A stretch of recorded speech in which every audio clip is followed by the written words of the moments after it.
She had no money, no family, no guarantee tomorrow would be kinder than today. Yet one promise made in a hospital room changed history forever. Poor nurse, a dying single mother, a 2-year-old boy with no future, until love stepped in. What sacrifices did she make in silence? How did a child raised in poverty rise to become a billionaire CEO? And what secret did he reveal on the day the world finally knew his name? This is not just a story of wealth. It's a story of destiny, sacrifice, and a love that refused to fail. Like this story, if you believe kindness can change lives. Subscribe for more powerful African-inspired stories of hope, success, and unexpected miracles. Turn on notifications so you never miss the next unforgettable chapter. The next story might change how you see life forever. The rain fell heavily over Ibadan, drumming against rusted zinc roofs and flooding the narrow hospital driveway. Inside Adeoyo State Hospital, the night shift dragged on with its usual blend of exhaustion and quiet desperation. The fluorescent lights flickered above peeling walls, and the smell of antiseptic mixed with damp air. Nurse Aderonke Ajayi had just her worn cardigan over her white uniform as she moved swiftly between beds. Her feet ached, her stomach growled, but she ignored both. Patients needed her, and that was always enough. She stopped beside bed 17. The woman lying there was far too young to be dying. Sola Akinwale had arrived weeks earlier, her body fragile, her cheeks hollowed by illness. Cancer had drained her strength, but not her love. Curled tightly against her chest was her 2-year-old son, Toby, sleeping fitfully, his tiny fingers clutching the edge of her wrapper. Aderonke smiled softly. "Madam Sola, how are you feeling tonight?" she asked gently. Sola opened her eyes slowly. Pain flickered across her face, but she forced a weak smile. "I'm still here, thanks to you, nurse." A sudden cough seized her, shaking her thin frame. Aderonke rushed forward, steadying her, rubbing her back, whispering calming words in Yoruba. When the coughing eased, Sala's eyes filled with tears. "Nurse, I'm scared," she whispered, "not of dying, but of leaving him." Her gaze fell on little Toby. Aderonke followed her eyes. The child stirred, mumbling softly in his sleep. "His father died 2 years ago," Sola continued, her voice trembling. "I have no family. When I'm gone, who will love him?" Aderonke felt her chest tighten.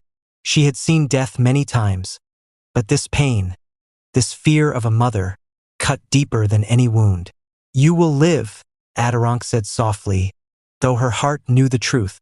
Sola shook her head weakly. "No, God has already told me." The rain thundered louder outside, as if the heavens themselves were listening. Sola struggled to sit up, gripping Aderonke's hand with surprising strength. "Please, if I die tonight, don't let my son end up on the streets." Tears slipped down Aderonke's cheeks before she could stop them. She was poor. She lived in a single room. She barely fed herself. Yet in that moment, none of that mattered. "I promise you," Aderonke whispered, her voice firm despite the fear racing through her heart. "I will take care of him. I will raise him like my own son." Sola exhaled deeply, relief washing over her face. "Thank you. God bless you." Hours later, as the night crept toward dawn, the machines went quiet. Sola was gone. Little Toby woke up crying, calling for a mother who would never answer again. Aderonke gathered him into her arms, holding him close as tears soaked her uniform. Nurses watched in silence, some shaking their heads in pity. But Aderonke wasn't thinking of pity. She was thinking of the promise she had just made, a promise that would demand everything she had, and shape a future no one could imagine. That night, in a quiet hospital ward, destiny found its beginning. Morning broke gently over Ibadan, but for Nurse Aderonke Ajayi, there was nothing gentle about the day ahead. She stood outside the hospital with little Toby wrapped tightly in her arms, his head resting against her chest. The rain had stopped, leaving the ground muddy and the air heavy. In her pocket was Sala's death report. In her heart was a promise she could no longer take back. Where would she take him? Aderonke lived in a single rented room behind a row of old shops in Okadu. The walls were cracked, the window barely closed properly, and the mattress on the floor had lost its shape years ago. Still, it was all she had. When she pushed the wooden door open, Toby blinked around the tiny space. There was no crib, no toys, only a small gas cooker, a plastic bucket, and neatly folded uniforms on a chair. "This is our home," Adironk whispered, forcing a smile. That first night was the hardest. Toby cried endlessly, searching for the familiar warmth of his mother. Adironk rocked him until her arms trembled, singing old Yoruba lullabies her own mother once sang before she passed away. "Ma baru omomi, don't be afraid. Sleep never came. Whispers and judgment." News travels fast in poor neighborhoods. By the next week, neighbors began to talk. Why would a single woman carry another person's child? Does she even know who the father is? She's already struggling. This one will finish her. Adironk heard it all. She lowered her head and walked past them, Toby tied firmly to her back with a wrapper. At night, she cried silently, asking God if she had taken on more than she could carry. But every morning, she woke up and chose love again, surviving on almost nothing. Money disappeared faster than she could earn it. Her nursing salary barely covered rent. Food became a luxury. Sometimes dinner was just Gary and water. Other times, she ate nothing at all so Toby could have pap and milk. When he fell sick with malaria, Adironk sold her only wristwatch, the last gift from her late father, to buy medicine. She sat beside him all night, wiping his fevered body, whispering prayers with every breath. "Please God," she sobbed quietly, "don't take him too." By morning, the fever broke. Adironk collapsed in relief. A mother's choice. Months turned into years. Toby learned to walk in that small room, his laughter echoing against cracked walls. Adironk came home exhausted from double shifts, only to find him waiting by the door, arms wide open. "Mama!" That word changed everything. It gave her strength when her legs shook. It gave her courage when bills piled up. It gave her purpose when life felt unbearably heavy. She enrolled him in a low-cost nursery school, paying fees little by little. At night, she taught him manners, respect, and prayer. "Education is your key," she always told him. "Poverty must stop with me." A silent vow.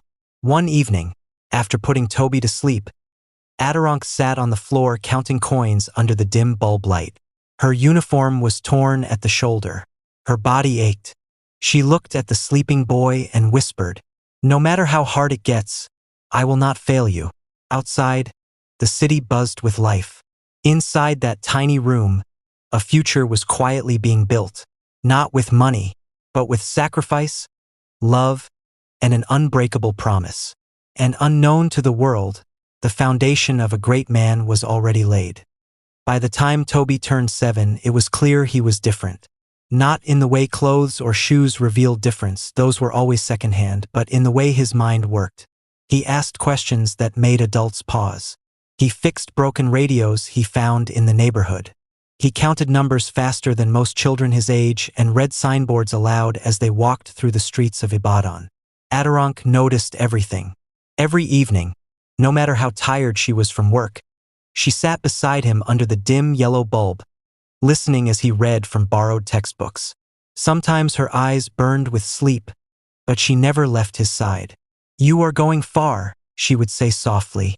"Just don't forget God and people." School without privilege. Toby attended a public primary school with cracked desks and overcrowded classrooms. While other children brought snacks and fancy pencils, he came with a single notebook carefully covered with brown paper. Some classmates mocked him. "Your uniform is old. You don't have lunch money." Toby came home one day with tears in his eyes. Adironk knelt in front of him, wiped his face, and spoke firmly. "Listen to me, my son. Poverty is not shame. Bad character is." She hugged him tightly. "One day, those who laugh will listen when you speak." Those words stayed with him. The weight of sacrifice. As Toby grew, Adironk's body grew weaker. Years of night shifts and extra work began to show. Her back ached constantly. Her hands trembled sometimes from exhaustion. Yet she added more jobs, weekend caregiving, home injections, even selling snacks outside the hospital after her shift. When Toby asked, "Mama, why don't you rest?" she smiled. "I will rest when you succeed." At night, when she thought he was asleep, she prayed quietly, "God, let my suffering not be in vain." A spark of brilliance. In Primary 5, everything changed. The school organized a statewide academic competition. Toby's teacher, Mr. Adebola, noticed how quickly the boy solved problems on the board. "This child is special," he told Adironk during a parent meeting. "He needs support." Adironk's heart sank. Support meant money. But when Toby won first place, beating pupils from elite private schools, the news spread. The headmaster called an emergency assembly and announced his achievement. For the first time, Adironk saw people clap for her son. She cried that night, not from pain, but from hope. Storm before the breakthrough. Success did not remove hardship. Secondary school fees were higher. Books were expensive. Transport costs increased. Some nights, Adironk went to bed dizzy from hunger. Then tragedy almost struck. One evening, Adironk collapsed at work. Toby, now 13, sat beside her hospital bed, holding her hand tightly, tears streaming down his face. "Mama, if you die, what will I do?" She forced a smile, weak but steady. "You will succeed," she whispered. "That is my prayer." That moment changed Toby forever. A silent promise. From that day, he studied harder. Not for himself alone, but for her. He rejected distractions, stayed late in the library, and helped younger students with lessons for small fees. He watched his mother limp home each night and made a vow no one else heard. "I will lift her out of poverty. I will build a life that honors her sacrifices." Outside their small home, the world saw just another poor boy. But inside Toby's heart, a giant dream was growing. A dream strong enough to carry 2 lives, and someday change thousands more. Destiny was no longer a question. It was only a matter of time. By the time Toby entered his final year of secondary school, life had become a careful balance between hope and hardship. He woke before dawn every day, helping Adironk fetch water and prepare for work before rushing off to school. His uniform was neatly pressed, though the fabric had thinned with age. On his back was a bag sewn twice at the edges by Adironk's tired hands. Exams were approaching, the kind that decided futures. The fear of almost giving up. One evening, Toby came home unusually quiet. Adironk noticed immediately. "What is it, my son?" He hesitated, then spoke. "Mama, my teacher said I should apply to universities in Lagos. But the fees, the forms. We don't have that kind of money." The silence that followed was heavy. Adironk turned away so he wouldn't see the fear in her eyes. She had barely enough for rent, talk less of university. That night, she prayed longer than ever before. "God," she whispered, kneeling on the bare floor, "you did not bring us this far to abandon us now." A door opens unexpectedly.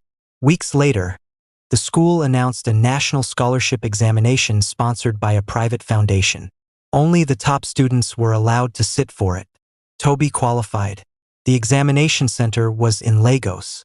Transport alone was beyond their reach. Without telling Toby, Adironk sold her small standing fan and her last piece of gold jewelry, an earring she had kept since her youth. The morning Toby left for Lagos, she handed him the transport money with a calm smile. "Do your best," she said.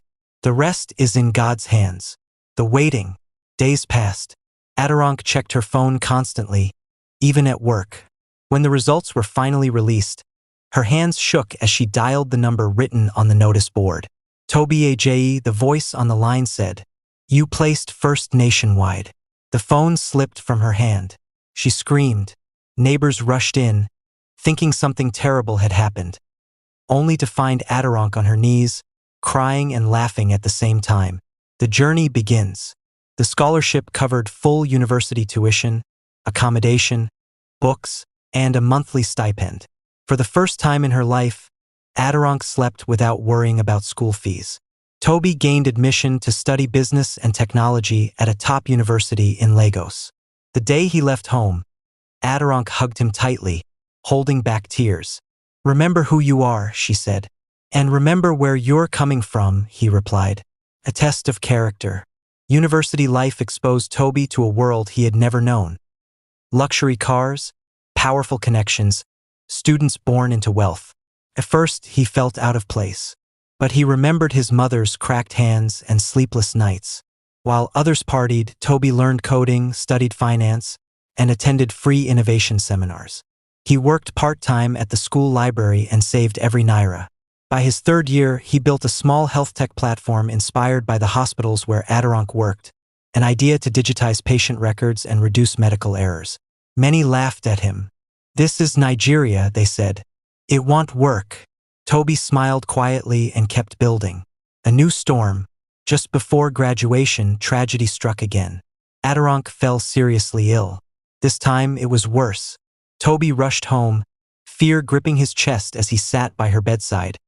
The same hospital where she once worked endless nights. "Mama," he whispered, holding her hand. "Please wait for me. I'm almost there." She opened her eyes weakly and smiled. "I'm not afraid," she said softly. "I have already seen my reward." Toby wept silently. That night, as machines beeped steadily, he realized something profound. Success was no longer a dream. It had become a responsibility. And failure was no longer an option. Destiny had knocked. Toby was ready to answer. Graduation day arrived under a bright Lego sky, but Toby's heart was heavy. While his classmates celebrated with their parents in expensive outfits, his eyes searched the crowd desperately for one face, the woman who had sacrificed everything for him. Adirang was still in the hospital. He graduated with first-class honors, yet the joy felt incomplete. That night, instead of attending parties, Toby sat beside Adirang's hospital bed, holding her fragile hand. "Mama," he said softly, "I finished well." Tears rolled down her cheeks. "I knew you would," she whispered. "My son, my reward, the first fall, and the rise." Armed with ideas, not money, Toby launched his startup from a shared workspace using borrowed computers. He faced rejection after rejection. Investors turned him down. Banks ignored him. Friends doubted him. But every evening he went to see Adirang. She listened quietly, then said, "Remember, even Jesus was rejected. Stand firm." Her words steadied him. When her health improved, she returned home, but never back to work. Her body could no longer handle the long shifts. For the first time, Toby became her provider. The roles slowly reversed. The breakthrough. 2 years later, destiny finally smiled. A major hospital group tested Toby's health tech platform.